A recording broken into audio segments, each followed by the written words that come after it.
hockey fans, and welcome back to Royally Quacked.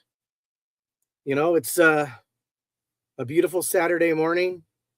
I'm back here in Cali after being in Texas for almost a week on vacation, seeing Cody's sister and my grandkids and her nice husband, Justin. So, hello, Samantha, Justin, Jackson, Sutton. You are now officially named on episode 104 of Royally Quacked. Well, it's like they've been named on the podcast before. I know, but hey, I'm going to tell them, hey, you got to go listen to it because I named all you guys in the introduction. So yeah. So how you doing, Cody? Better now. I actually got a full night's sleep last night. The night before, I got 4 hours of sleep, and then had to work, and then literally came home, showered, napped, and then went and picked you guys up from the airport late last night. Yeah, well, we appreciate that. That made it so much easier than trying to leave our car down there. Yeah. So, and then there was such a variety of different prices to do that. Yeah. The ones that had the low amount were not highly rated, and the ones that were highly rated were like $40 or $50 a day. And that was 6 days. It's like an extra $300 added to your vacation for your car to sit in a 15 by 10 parking spot. Yeah. That's some pretty good money for that part. So anyways, I think that's where the airlines really make their money. Do you? I'm not sure it's them. Or do you think they own this? That's most of it. Well, I know they probably own the main parking garage. Well, they do, and that was one of the more expensive ones. So they make probably a ton of money on that. I know people use it all the time. So, yeah. But I was gonna do that, and then I go, dang, it's what I didn't know when I set up when we were gonna leave on Sunday is that it was the time change. So instead of getting up at 3:00, or it was really 2:00 to us, and I don't think we went to bed till. Well, Mom was up. Mom's a night person, and it's hard for her to go to sleep early. So I went and I laid down in the living room trying to get more sleep. It didn't work. I came back, and then we finally went to sleep, and I slept decently, but still not enough. And but we got our trip there. We had a great time. The grandkids, God, have they grown. Jax he's getting tall. We bought him shoes because their birthday's in April. We do that almost every year. We go out at spring break and spend time with them. And we bought him shoes. They were 10.5. I was wearing 10.5s at 10. Yeah, I remember at 9 you were wearing my cleats, my old cleats that I'd wear that were like 9.5, 10. So Bigfoot. I know. You are Bigfoot. You know what to say about a man with big feet. Okay, I'm not going there. Big socks. Okay, you got me on that one. Okay. I knew what you were gonna expect, what I was thinking. That's why I wanted to change it up. Well, meanwhile, back at the ranch. Yeah. But why don't we get into news? Well, speaking of vacations, I'll be going on vacation next week. But yes. We're not coming back till late Saturday night. So just a PSA announcement. There's going to be no episode 105 next week. I'm going to just do a little teaser. There'll still be an episode, just not a normal episode next week. Yeah, don't spoil it.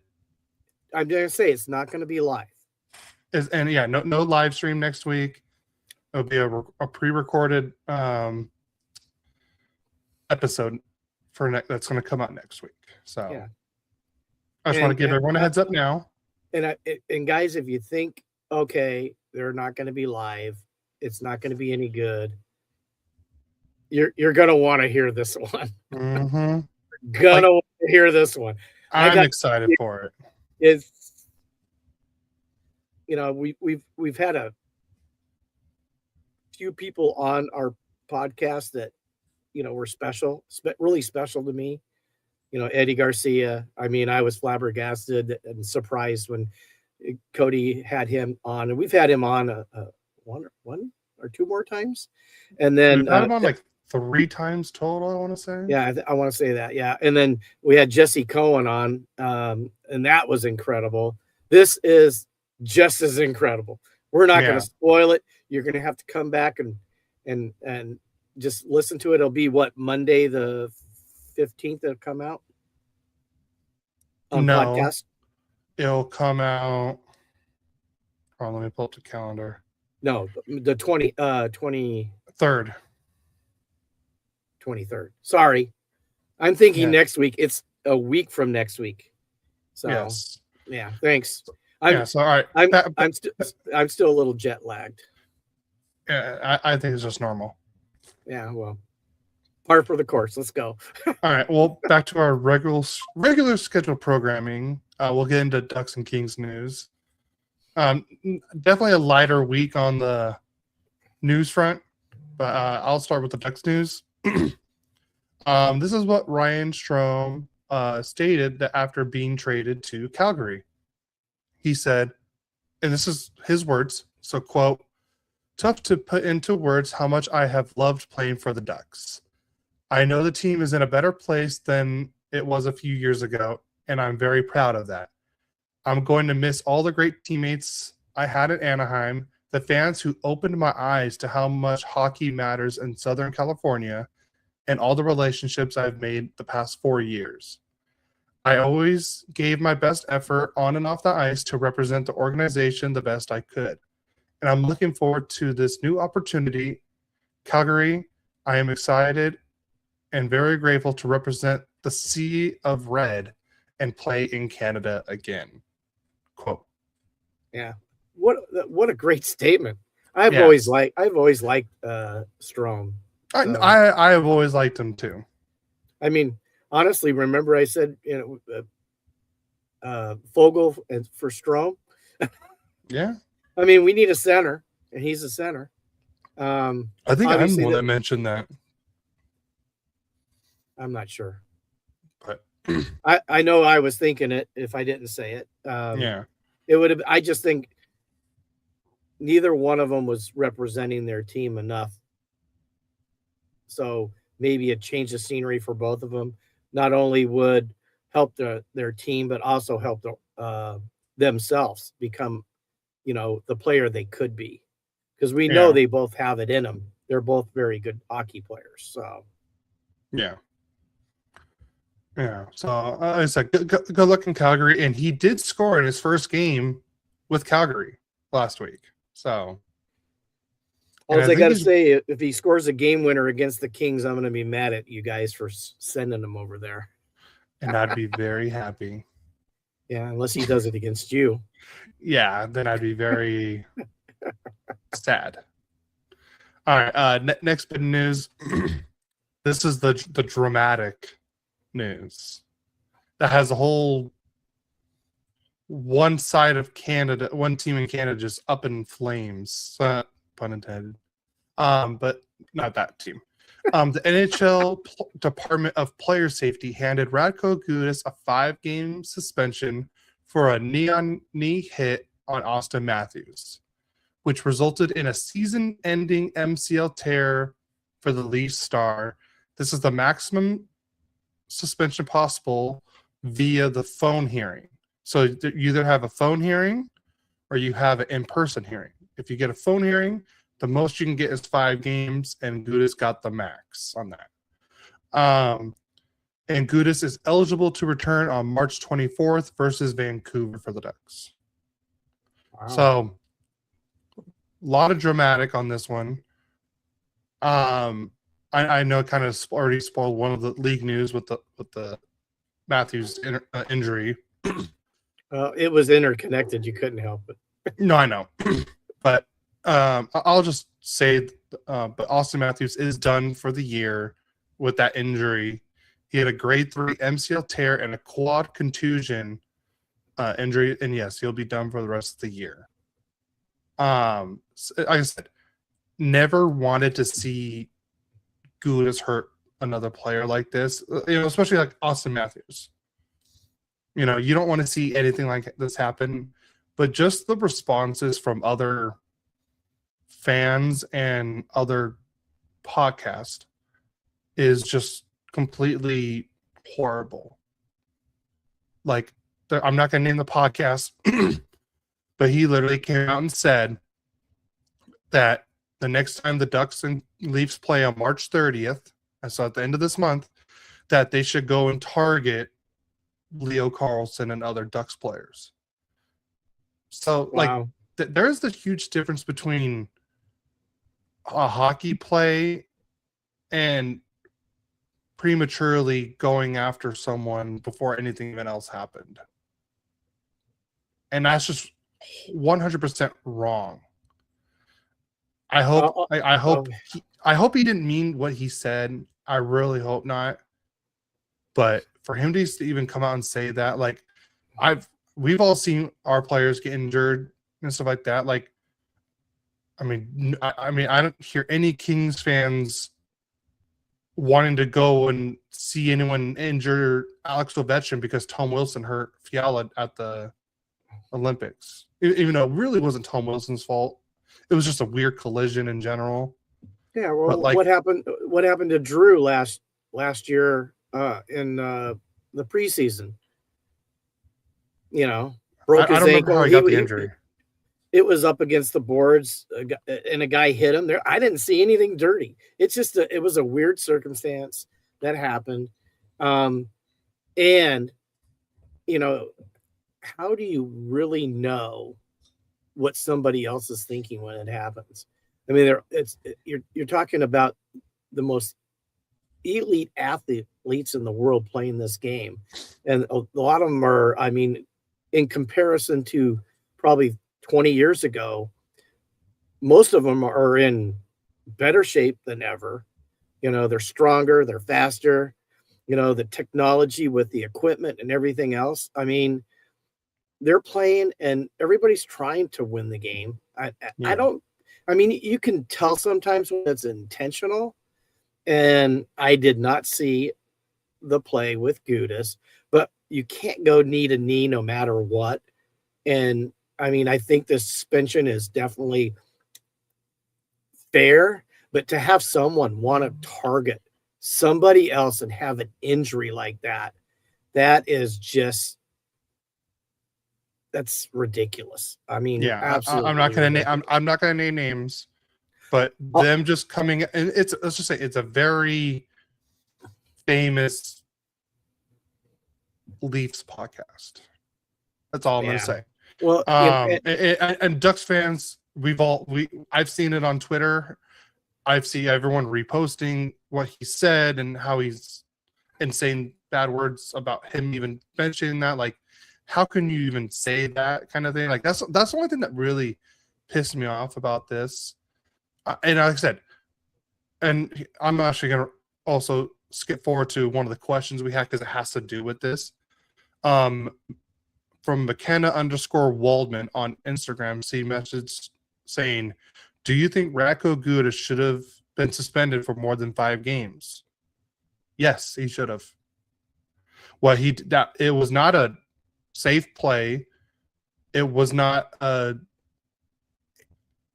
very good defensive play. And yeah, so I think Gudas should have probably gotten, I want to say, up to 10 games. Like the max, 10 games. And everyone's saying he should have been done for the season.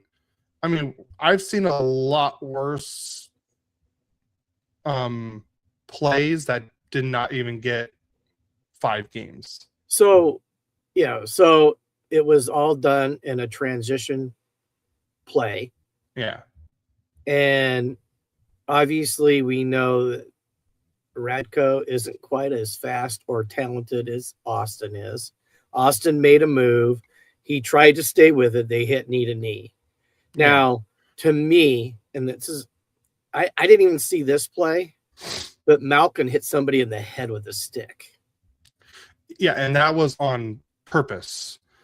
Yeah, and see, then that is so much more worse than something that kind of happened because you're trying to be competitive. There's totally two different things here, and we lost Fiala on a play that was, some people thought it was dirty. I think it was bad timing. It just happened. Like I said, I'm not the biggest fan of Tom Wilson. I respect his game. I'm not the biggest fan of him, but I didn't think that was dirty at all. I think it was just the name and how, and they saw, Tom Wilson hit Fiala injury.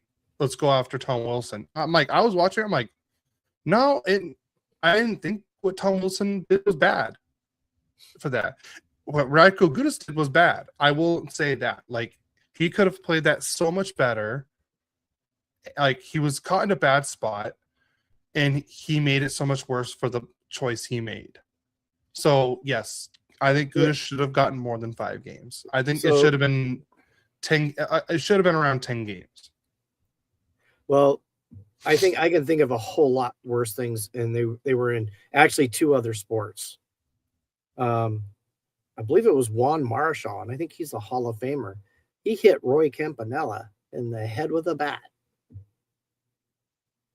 You had Kermit Washington, who played for the Los Angeles Lakers, turn around and just basically crush in the face of Rudy Tomjanovich. Now, he got 30-day suspension or 30-game suspension on that, and very much that was, he could have been done for the year as far as I'm concerned. He just turned around and hit him.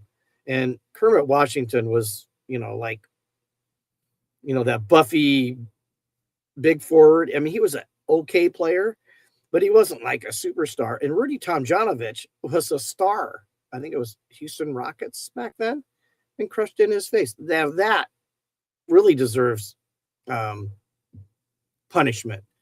And I don't think, like I said, what happened with Matthews, I don't think Gudas was going, hey, I'm going to take him out. And to come back and say stuff like that, I just think is wrong. And I hope somebody reprimands this guy. I hope Toronto, somebody in the Toronto organization goes over and says, dude, you cannot say that. What happens if a similar play with Leo Carlson, when they play that game, and then he tears ligaments in his knee, but it wasn't intentional. It was a play, just like what happened with Gudas and Matthews.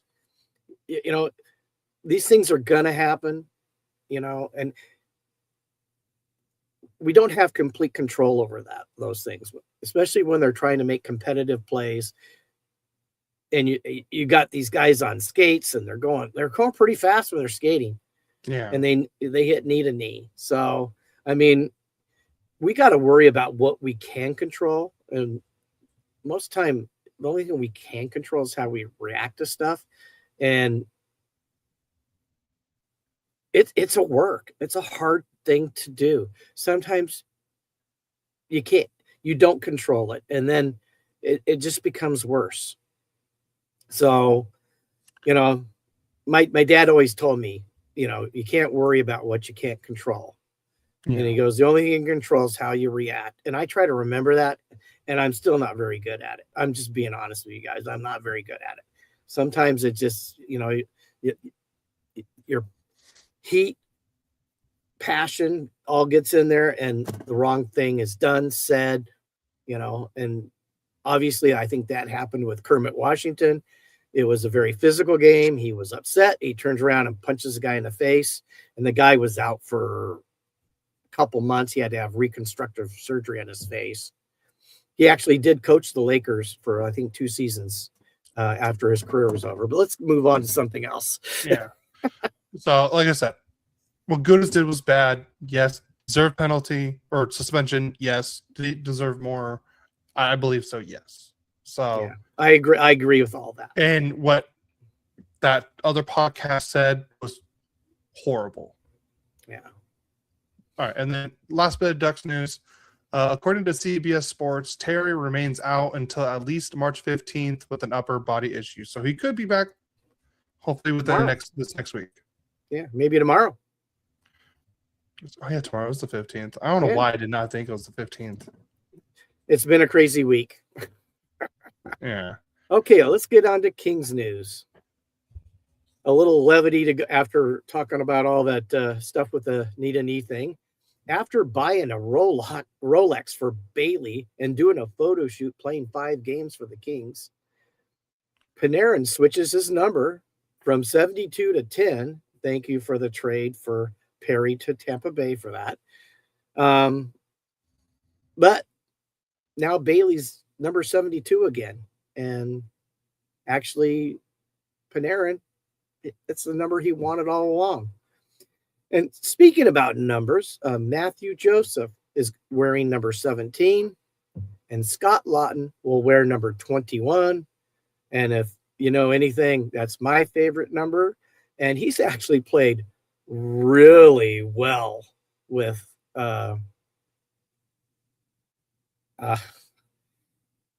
sorry, I just looked at comments. That kind of threw me off.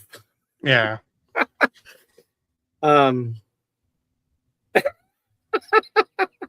I'm sorry.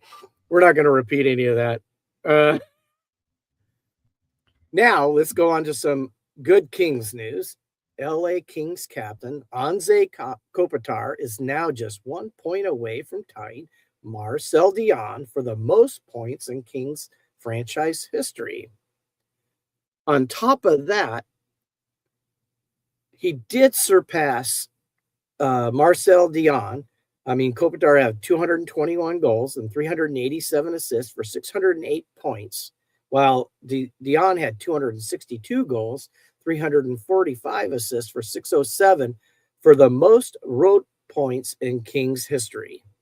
So I didn't even know that was a stat. Thank you, Cody, for popping that into my news. I just saw it this morning. So we got people. We have some comments from Lonely Girl, D6Y. We're both happily married, and we'll leave it at that. Well, I got to throw this in because this is funny to me. Just, Cody, you look dashing. Gary, you look smart. I like it. So, all right. On to league news. Since you probably don't know what I'm going to talk about on this first one. The USA, 2 women and 2 men from the USA Olympics gold medal teams. Yeah, they had Megan Keller and Hillary Knight with Jack Hughes and Quinn Hughes.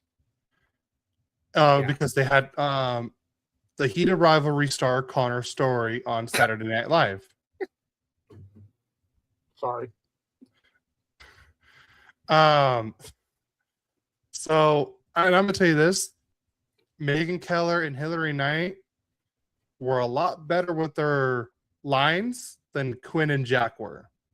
Like, you could tell the girls were fluid with their words. You know, they're very comfortable up there, and Jack and Quinn just looked, you could tell they were reading cue cards and they were having a hard time acting.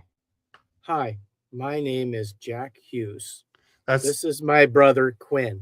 That's pretty much what it was. We are hockey players.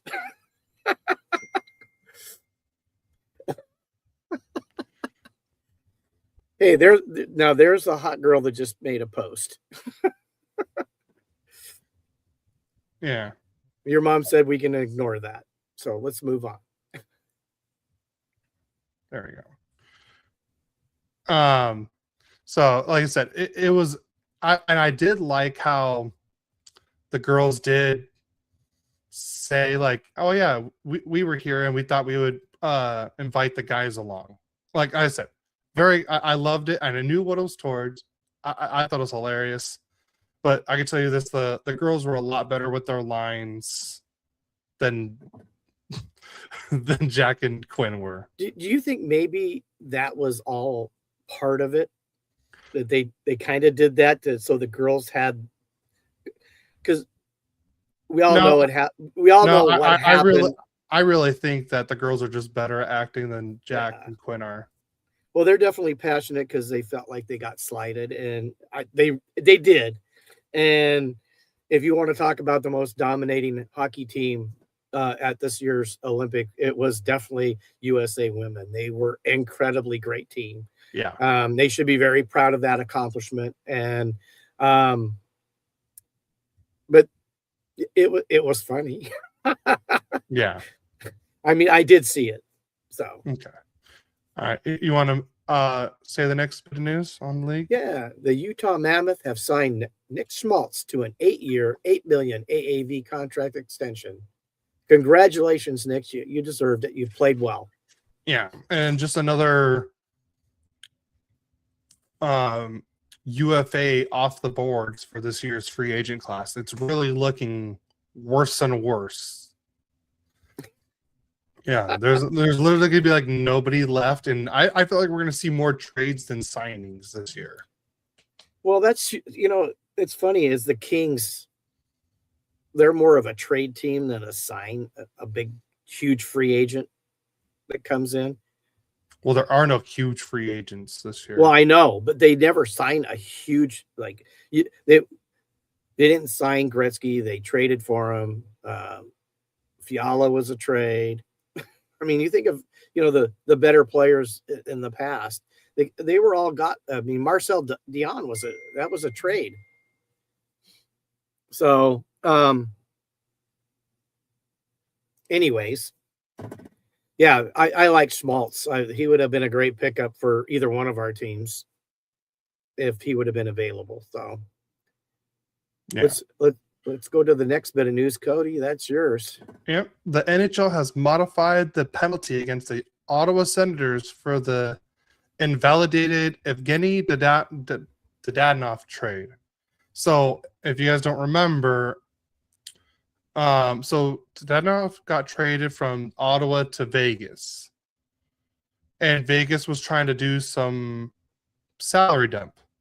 So they made a trade with the Ducks where Dadonov and a second-round pick got traded to the Ducks for future considerations. So the Ducks would have taken Dadonov's cap hit, right? Because this was like 2022, I want to say 2023. I can't remember exactly which year it was, but Dadonov had a no trade clause. Vegas did not know he had a no trade clause. It was Ottawa's. Ottawa was supposed to tell Vegas about that, and the Ducks were on his no trade list, so he was able to say, "No, I'm not getting traded to the Ducks because they're on my no trade list." So the Senators pretty much got in trouble for not telling Vegas about the no trade list. So originally, they were supposed to lose. They had the choice of losing their 2024 or 2025 or 2026 draft pick. Well, they didn't lose their 2024. They didn't lose their 2025. So this is the last year they were going to lose their first round pick. And that was under when the whole trade thing happened. They were under a different ownership, different GM and everything. So it's like a whole new regime, new owner, new GM. And they were saying like, hey, this happened with the last, front office, not us. So why are we getting punished? Kind of thing. He's like, I just spent all this money, and then this is how you guys are gonna treat me. I buy this team, and this is how you're gonna treat me. So now the Senators will now pick 32nd overall in the upcoming draft, no matter where they finish in the standings. So instead of forfeiting their first round pick entirely, they'll just have the number, and they can't trade it away. They have to pick that's their pick. So, and if they win the lottery, it's going to get redrawn again.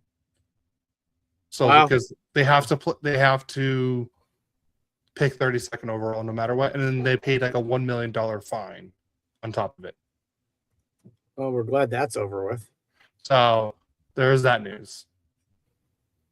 Yeah. And we already skipped, and you can skip the next one because we already talked about it. We already talked about Austin Matthews. Sharks have signed forward Ty Dellandrea. Ty Dellandrea.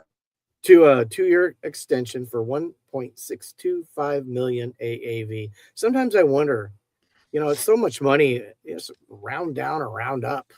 But I guess, that's $250,000 on that 2.5. Yeah. The NHL has announced that 2026 Global Series games will take place in Dusseldorf, Germany on December 18th and December 20th between the Ottawa Senators and the Chicago Blackhawks. Now, here's the thing. Actually, I want to look up why the Chicago Blackhawks. I can understand Ottawa because they have Stützle, and he's from Germany. But why? I don't think Chicago has anyone from Germany. Let's see, roster. So while you're doing that, I'll go on to the next bit of news. Go for it. Senators defender Jake Sanderson is out week to week with an upper body injury. Yes, I know that hurts me. He's on my fantasy team. And I'll just hit the last one while you're still looking that up. Go for Kraken forward Jaden Schwartz is out indefinitely with an upper body injury. And Cody can finish up with. So there's not one player from Germany on that team. Like, I don't know, why didn't they do like the Red Wings with Sider or Edmonton with Draisaitl?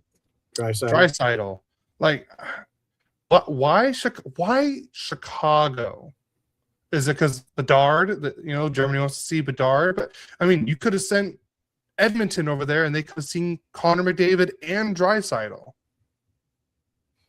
You could have sent the Red Wings over there. They're also original six franchise, and they have Mort Seider, someone from Germany. I don't get some of these things that NHL does, but then again, I believe the teams can say no if they don't want to do it. So maybe that's what it was. Maybe Edmonton and Detroit's like, no, we don't want to go to Germany. So I don't know. I don't understand it, but I hope they're good games. So, and then so we're done with league news.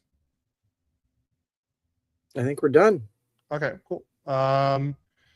You have more games to talk about this week, so you go first.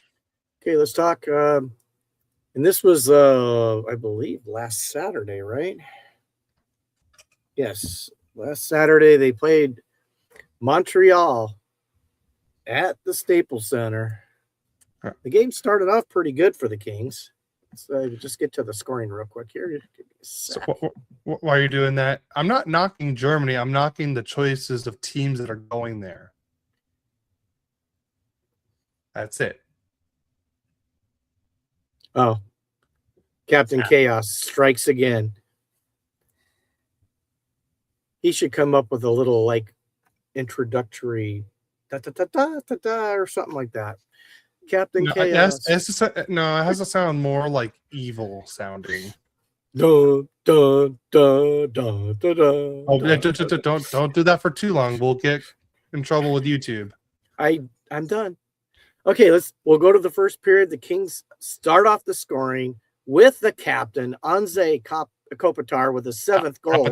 Kopitar from Adrian Kempe, his 30th assist, and Panarin his 43rd assist at the 14-12 mark, and the Kings are up 1-0. And that's how the first period actually ended, with the Kings winning. But we seem to do that a lot and then kind of lose it later. So in the second period, at the 3:09 mark, Jake Evans from Montreal gets his 9th from Kirby Dach, his 6th, and Pulduk is 16th, and it's tied 1-1. And don't know how to say his first name, but Slavoski gets his 22nd from Suzuki, his 52nd assist, and Carrier is 13th at the 15:41 mark, and it's now 2-1 Montreal. Then recently traded for Scott Lawton, number 21, gets his 9th from Jared Wright, his first, and Brant Clark, his 25th, and the game is tied 2-2. Lawton's played really well since getting picked up by the Kings. So I've always liked him as a player.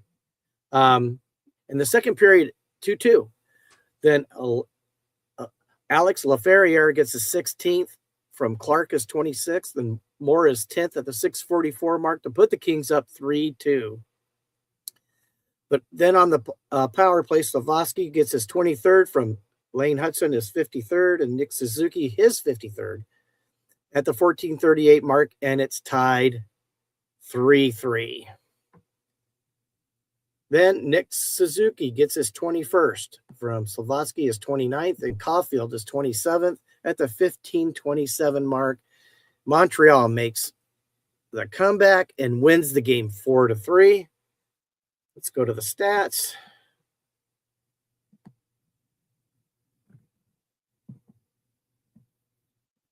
Here we go.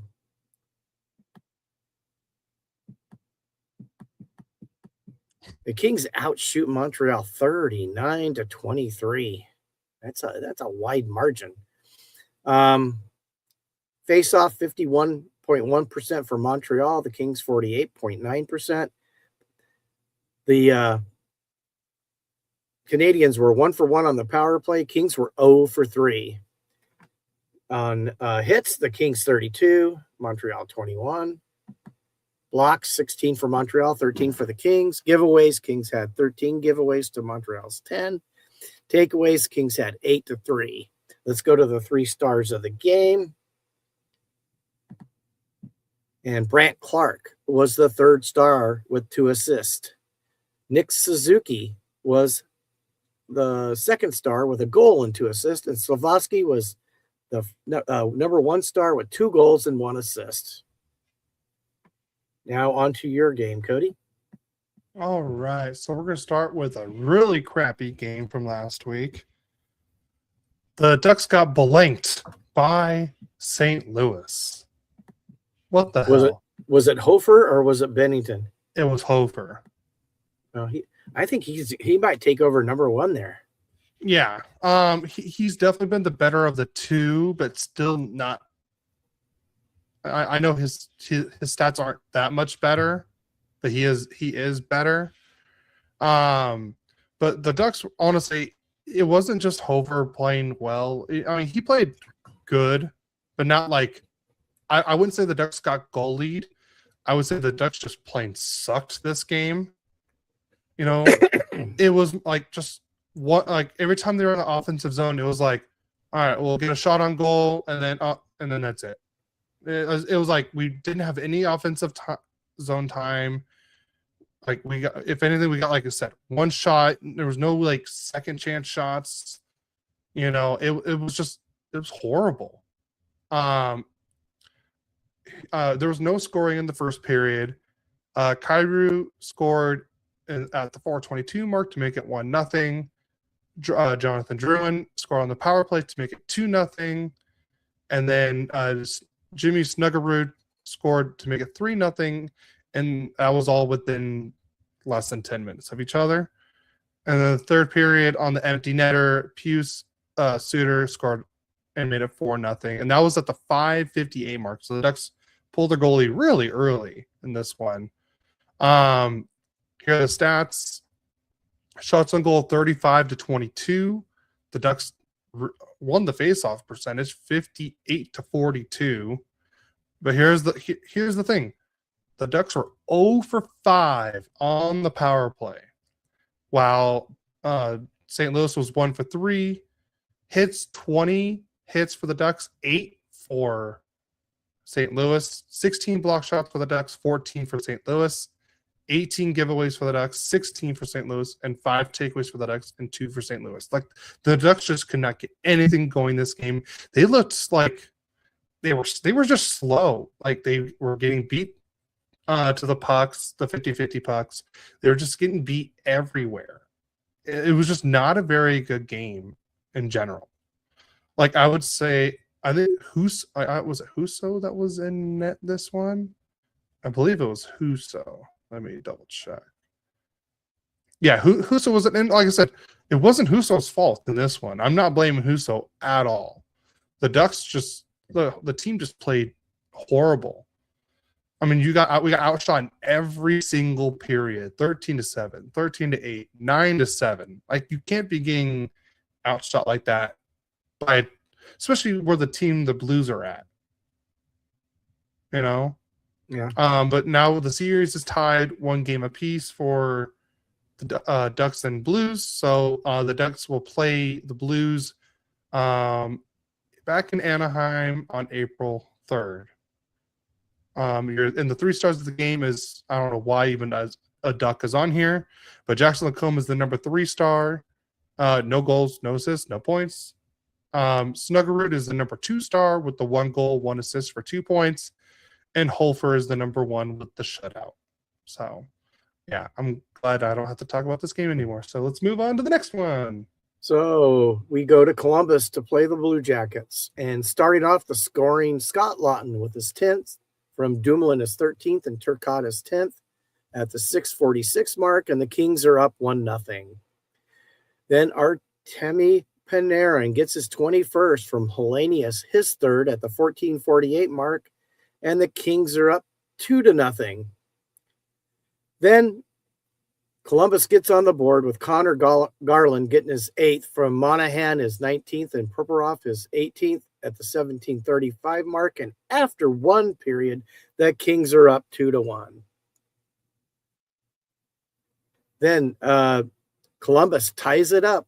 Denton, Chuck, with his 10th from Lundestrom. Is that Isaac Lundestrom from the Ducks? Yeah, I think it is. Columbus, yep. Yeah, with his 6th assist, and Jenner with his 20th at the 10:53 mark, and we're all tied up. Then Connor Garland gets his 9th from Natachuk, his 16th at the 12:13 mark. Is that correct saying that? Matejchuk. Matejchuk, thank you. So that now it's Columbus is up 3-2. Then Adrian Kempe gets his 24th from Anze Kopitar's 20th, and Brian Dumoulin his 14th at the 14:09 mark. And after 2 periods, it is 3-3. We go to the 3rd, and Brian Dumoulin gets his 2nd from Anderson his 9th, and Lawton his 5th at the 10:07 mark to tie or put the Kings up 4-3. Then Marchenko gets his 23rd on the power play from Rudzinski his 46th, and Charlie Coyle is 34th at the 18:04 mark, and the game is tied. You know, it's amazing that Rudzinski isn't more talked about in this game. He usually is a king killer. So we go to overtime, and 2 minutes and 34 seconds. The game's over when Adrian Kempe gets his 25th from Panarin his 44th assist, and Doughty his 13th, and the Kings win the game 5-4. Let's go to the stats. The Kings dominated the faceoff circle at 65.7% to 34.3. But once again, the power play does not work for the Kings. They're 0 for 3, and the Blue Jackets are 1 for 4. Then let's go to hits. It's the Kings 25-12. It seems like ever since Hiller's gone, the hits have gone up. Block shots, 13 for the Kings, 18 for the Blue Jackets. Giveaways, 18 by the Kings, 15 by the Blue Jackets. Takeaways were 4 apiece. Let's go to the 3 stars of the game. And I think I would have done this just maybe slightly different. The 3rd star was Adrian Kempe with 2 goals. The number 2 star was Connor Garland with 2 goals. And the number 1 star, Brian Dumoulin, with a goal and 2 assists. I might have put Kempe because he had the game winner as the number 1 star. maybe I would have pushed Garland to the third star and Dumoulin the second star. That's just me though. And that's game 2 from last week. On to the Ducks game for number 2 of the last week. A much better played game this one. I will say that. The Ducks were just like the complete opposite of against the Blues. Dominating in the offensive zone, playing very, very good defense in this one. Like I said, I know I'm going to say play very good defense, but yet we give up the first goal again. Morgan Barron gets the scoring started at the 5:04 mark in the second period on a tip-in shot. But Tim Washi, and this was a very good grinding fourth line goal. He gets it on a rebound, and as in they said in Mighty Ducks D3, you clean up the trash, and that's exactly what Tim Washi did. He gets his second goal of the year. That was Harkin's 4th assist and Radko Gudas' 11th assist of the year, and we're tied 1 apiece at the 6:24 mark. And then Ryan Poehling, 14 seconds later, scores his 8th of the year on a nice tip-in shot. Killorn with his 13th assist and Lacombe's 37th assist, and it's 2-1 Anaheim. And then at the 8:08 mark, Alex Killorn gets on the board with a wrist shot at the 8:08 mark, and it's 3-1 Anaheim now. And Poehling got the assist on that one, and that was his 19th assist. And then the Blues pull their goalie in the third period, and Jackson Lacombe gets the empty netter, his 8th goal of the year. Trouba with his 21st assist, and made it 4-1 Anaheim. Now, here's the thing that very impressed me about the Ducks this game. The shots on goal. All right. In the first period, the Ducks outshot them 8-2. Second period, 20-5. Third period, 7-6. So the Ducks outshot them 35-13. I think Dostal was very bored this game. And I see in the Instagram live chat, we have Wilderness reporting live from the Ottawa game. And he says, "Go Ducks.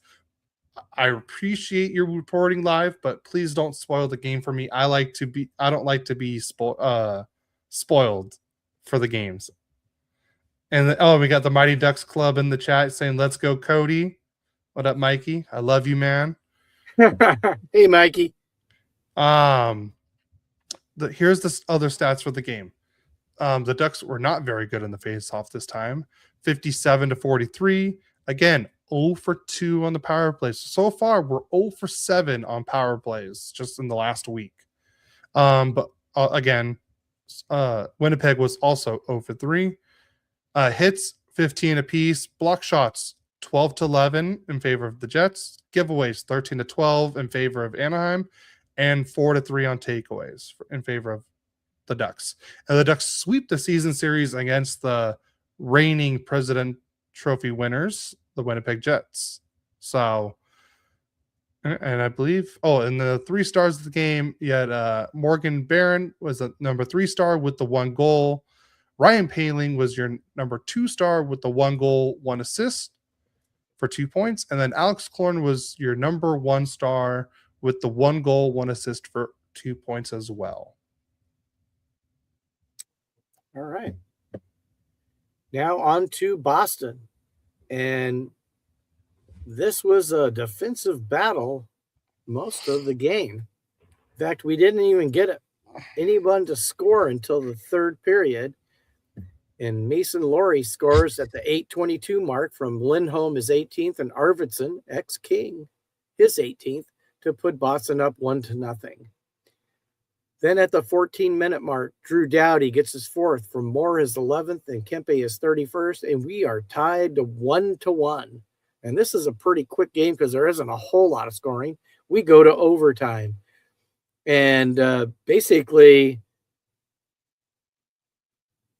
I think there was only like 39 seconds left in overtime, and Charlie McAvoy basically gets a breakaway, gets it past Kemper from Pasternak, his 53rd, and Kostelic, his 9th. And Boston wins in overtime 2-1.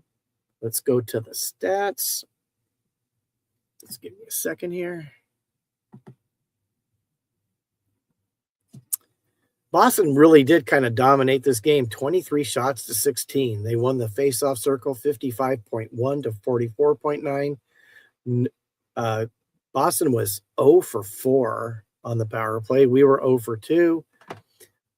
We had 22 hits. They had 21, 17 block shots for us, to 13 for the Bruins. Giveaways were 16 Bruins, 12 Kings, and takeaways 5 for the Kings, for the Bruins, the 3 stars. Darcy Kemper was the number 3 star with a .913 save percentage and a 1.99 goals against average. Number 2 star was Jeremy Swayman with a .99 goals against and a .938 save percentage. And the number 1 star with the game winner, Charlie McAvoy. And that's it.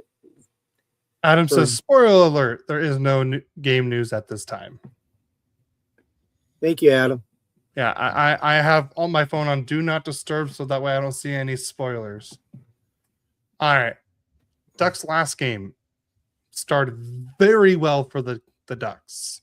First period, 20 shots on goal to Toronto's 8.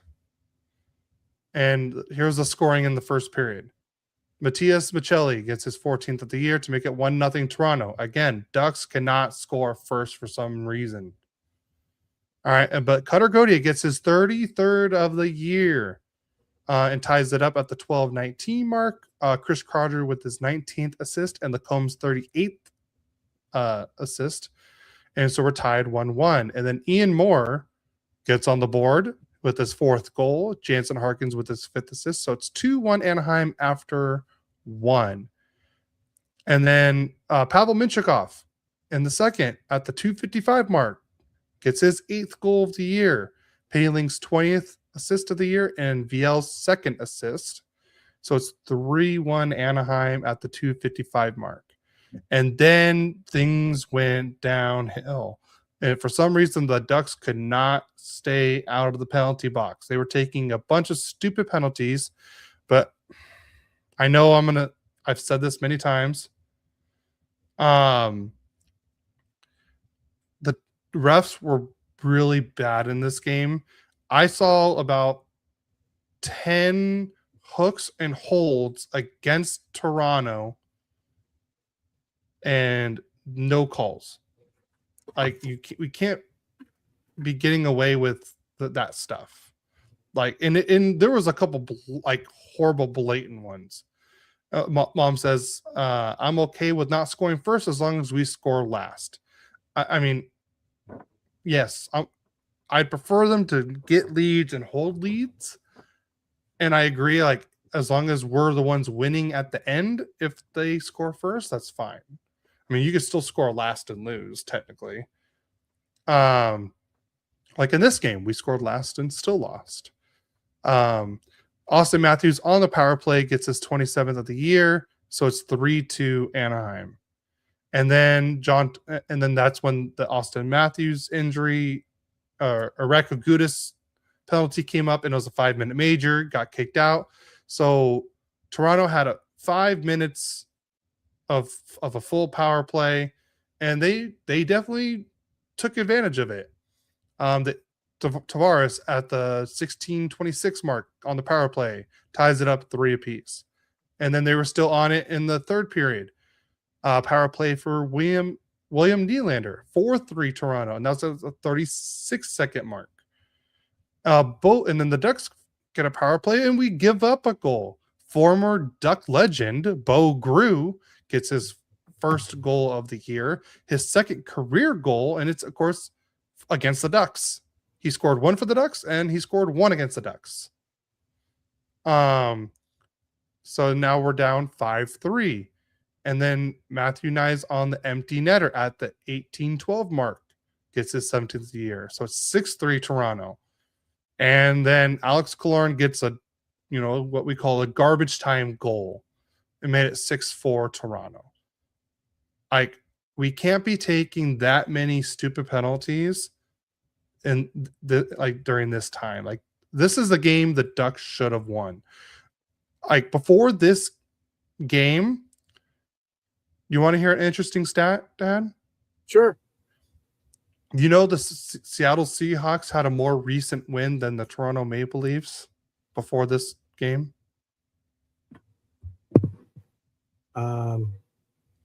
No. Yeah. Well, yeah, that's what happened. Like I said, the Ducks were horrible. And like I said, 0 for 5 on the power play. 0 for 5. We were what? 0 for 12 in 3 games.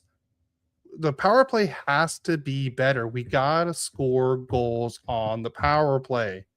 You're not going to get far in the playoffs if you can't score power play goals. Here's the shots on goal. 20 shots for the Ducks, 28 for the Leafs. The Ducks got lost in the faceoffs, 56-44. Again, 3 for 7 on the power play for Toronto. Like I said before, the Ducks were 0 for 5. Hits, 34 hits for Toronto, 15 for Anaheim, 13 block shots for Toronto, 9 for the Ducks, 21 giveaways for Toronto, 9 for the Ducks, 6 takeaways for the Leafs, 7 for the Ducks. And the Ducks, and this was the first game against the Leafs. And then we played them again on March 30th. And this one will be back in Anaheim. 3 stars of the game is Bo Grew with his 1 shorthanded goal, is the number 3 star. Bocelli is the number 2 star with the 1 goal, 2 assists for 3 points. And then Matthew Nyes, 1 goal, 3 assists for 4 points is your number 1 star. All right. I'm glad I don't have to talk about this game anymore because we talked about it a lot earlier, but the whole Matthews Gudas situation. Yeah. All right. My last game from last week, we're at the New York Islanders. Let's start with the scoring in the first period. Trevor Moore gets his 8th unassisted at the 3:33 mark, and the Kings are up 1-0. Then at the 13:07 mark, Anze Kopitar gets his 8th from Anderson, his 10th, and Turcotte his 11th, and it's 2-0 Kings. Then at the 18:28 mark, Adrian Kempe gets his 26th from Panarin, his 45th assist, and it's 3-0 Kings after 1 period. We seem to have really good first periods and then just kind of tail off as the game goes on. So we'll go to the second period, and Heineman gets his 17th from Pelech, his 9th, and Horvat his 18th at the 10:46 mark, and now it's 3-1 Kings. Then Heineman gets his 2nd goal of the game, his 18th of the season from Matthew Schaefer, his 28th, and Horvat his 19th at the 3:38 mark. And it's 3-2 Kings. That's how the scoring ends. Kings win the game 3-2. Let's go to the stats. Kings outshoot the Islanders 27-23. Faceoffs. Islanders 58.7% to 41.3 for the Kings. Both teams went 0 for 3 in the power play. Hits were tied 23 apiece. Kings had 23 block shots, Islanders 14. Giveaways, it was 11 for the Kings, 9 for the Islanders, and takeaways, 5 for the Islanders, 4 for the Kings. Let's go to the 3 stars of the game. Trevor Moore, the 3rd star with a goal.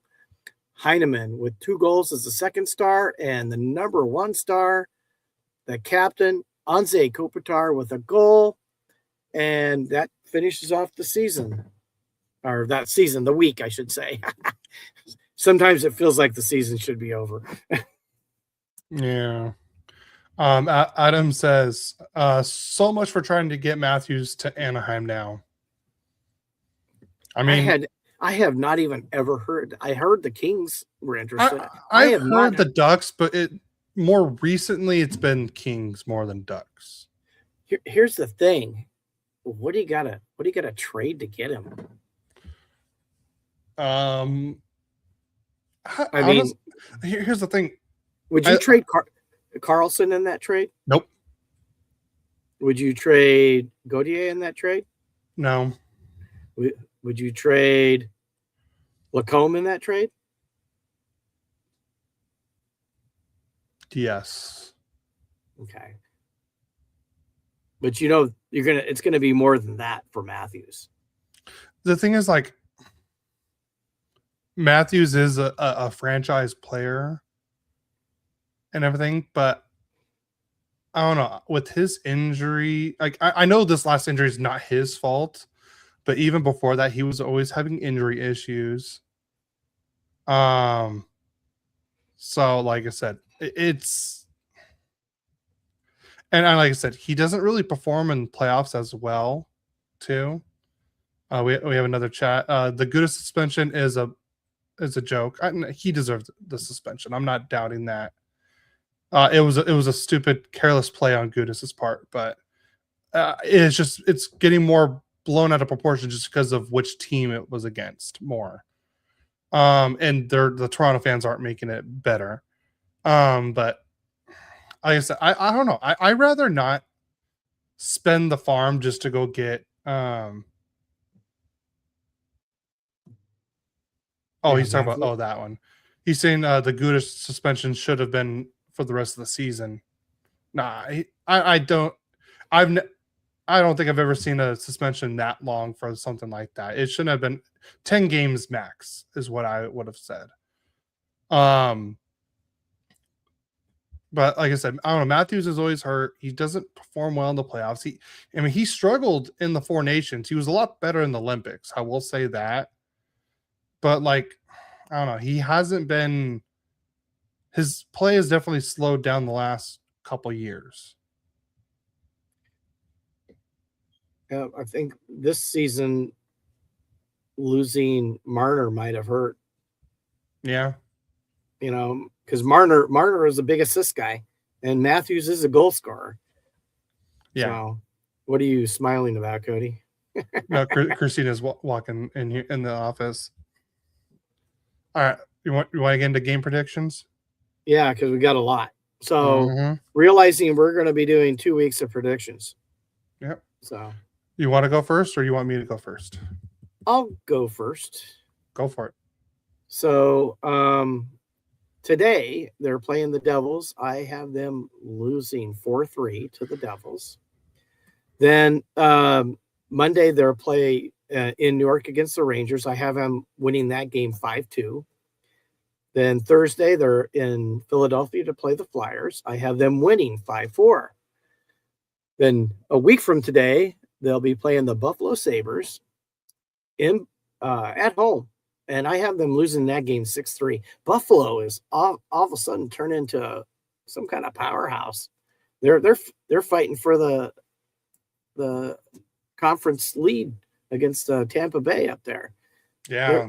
And then next Sunday we're playing the Utah Mammoth, and they're playing well. And I have them losing that game 5-3. Then Tuesday the 24th will be at Calgary. I have us winning that game 5-4. And then the 24th, they're at the Vancouver to play the Canucks. I have the Kings winning that game 6-4.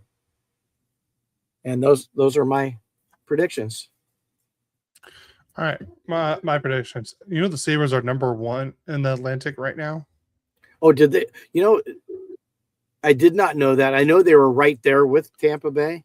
So, we'll go over more later. They have 86 points. Tampa Bay, has 84, but Tampa Bay has also played 2 less games. Yeah. So, all right, on to my predictions. So I already predicted today's game last week. I said, 5-3 win for the Ducks? 5-2. 5-2. Yeah. All right, so the Ducks play the Canadiens tomorrow in Canada. And it's game number 67, and I'm predicting a 4-3 loss against the Canadiens. On Wednesday, the Ducks play against the Philadelphia Flyers, and I'm predicting a 5-2 win. And I want to add something to this game. So You know how when the Ducks play in Philly, like the last 2 years, they just go after Cutter. Well, I want things to change. I want on Wednesday to be the loudest game the pond has ever seen or heard. I don't want boos. I don't want anyone booing anyone, you know, on that team. I want us just to cheer as loud as possible for the Ducks. Every time Cutter gets the puck, I just everyone starts screaming. And like I said, don't boo Zegras.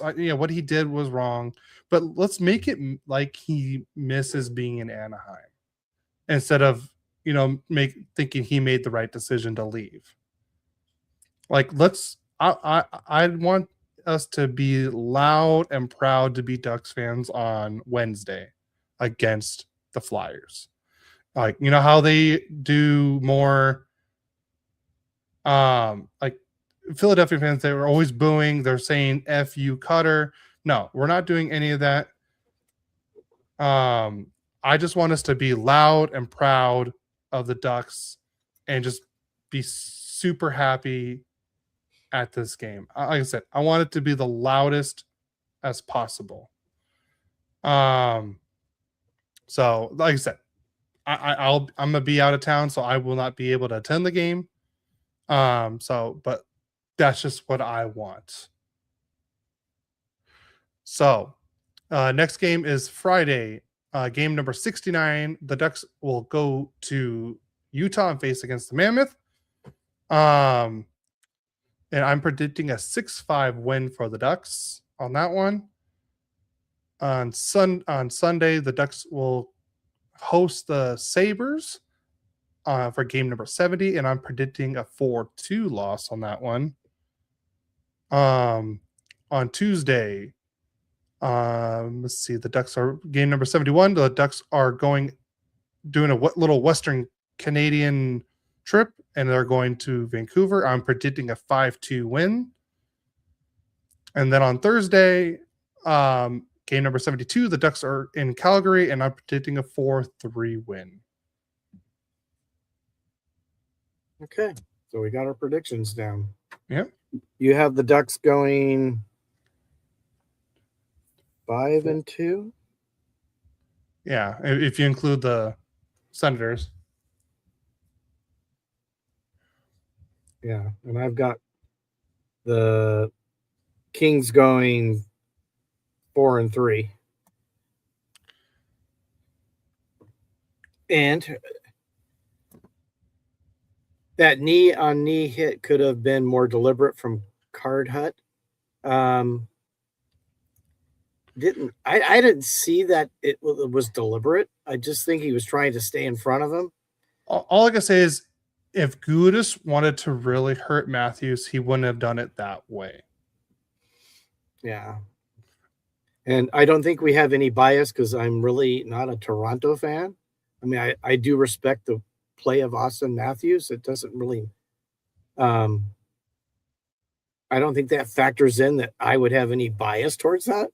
I mean, I didn't think, when Drew went out in that preseason game that was, get rid of the guy forever for something like that. And, hey, you can say whatever you want. The Ducks sucks. They're in first place, so you can say that all you want.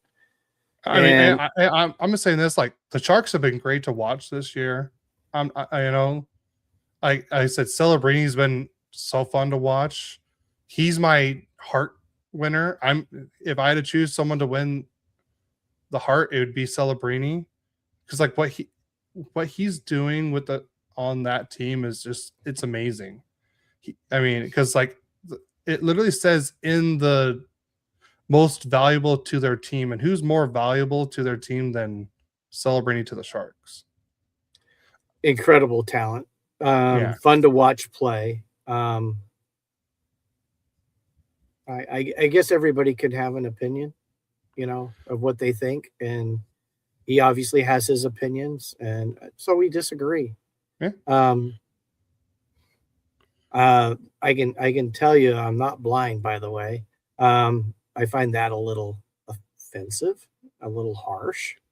But I'm not going to fight back at that because it's your opinion. Yeah. You have a right for it. So, but that's okay. I would just throw out, you guys were up 3-0 in 2014 on us, and we won 4 straight and went on and won the Stanley Cup. You can yell at me all you want when the Sharks actually win a cup. All right, that is that simple enough said. At least our teams have won a Stanley Cup. Yeah, well, it's okay. Like I said, he has an opinion. He doesn't have to really not said one nice thing to us about on this whole thing. Yeah, that's right. So, but we've heard a lot worse. Yeah, but I actually said what you said on the comments, and I repeated it, and I could say I don't agree with you, but I would bet when it came to the Sharks, you're biased too. So, like when he was saying that hit he should have been suspended. When have we ever seen a suspension more than 10 games? When was the last time we saw something like that? I can't remember. I mean, we literally saw Tom Wilson shove Panarin's face into the ground and cross-check his face in the ice, and I don't think he even got I think he got maybe 1 or 2 games. Yeah, what in the playoffs? In the playoffs, was it Nurse? Byfield went down, face down. Then he checked him with a stick in the back. After that, what did he get? A game? I mean, come on, it's a tough sport.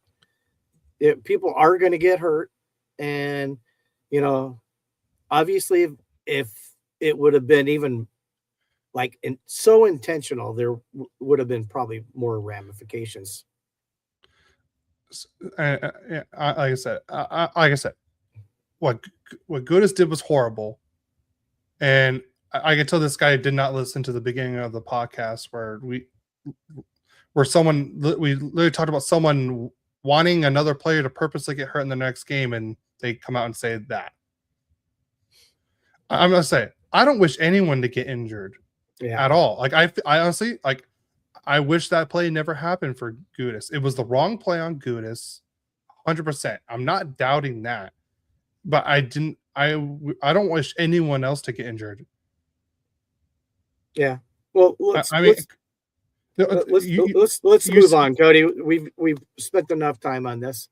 Yeah. We've got all our predictions. What else do you want to talk about, or are we ready to sign off for? We can also talk about like I said. I know we said at the beginning, but for people that are just now tuning in, but there will be no live stream next week.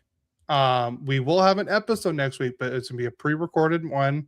It's not gonna be a normal episode. It's gonna be a special episode. So just be on the lookout for that. That one will come out on, what did I say, the 23rd? Yeah, on Monday the 23rd.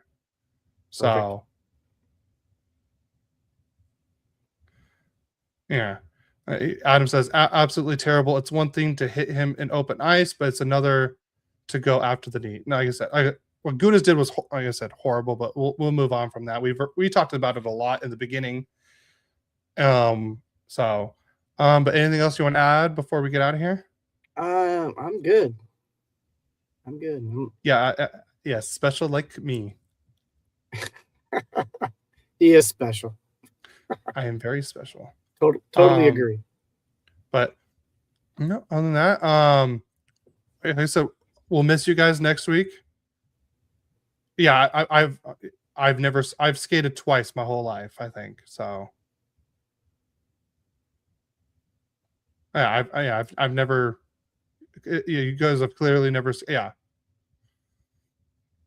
never skated. I want to, but there's no open ice near me.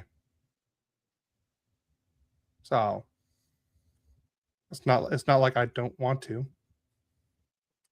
But on that, everyone, please go follow us at Royally Quacked on all social media platforms. Please on YouTube, like, subscribe. It really help us out.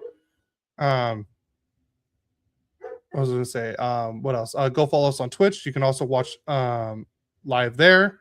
You would see more about the knee on knee if you skated. I mean, I've played other sports, and I can tell you, I've had people purposely try to injure me in other sports. I know it's a lot more dangerous on ice and skates, but I've seen on other. But like I said, I've had guys try to take me out in other games and stuff like that. So, like I said, I know. I've had it in. I played soccer, baseball, even basketball. Yeah, Adam, you've skated 5 games this week and still have one more tonight. I have room to talk crap. I think you would talk crap no matter what. So, true. But everyone, yeah, please go follow everything. Go follow the Mighty Ducks Club. Hit the download. Leave a rating and a review on Apple and Spotify. We would really appreciate it. On that, you have anything else to add before we get out of here? Yeah, just go Kings, go. All right, and let's go Ducks. We'll see you in 2 weeks. Next 2 weeks, guys. A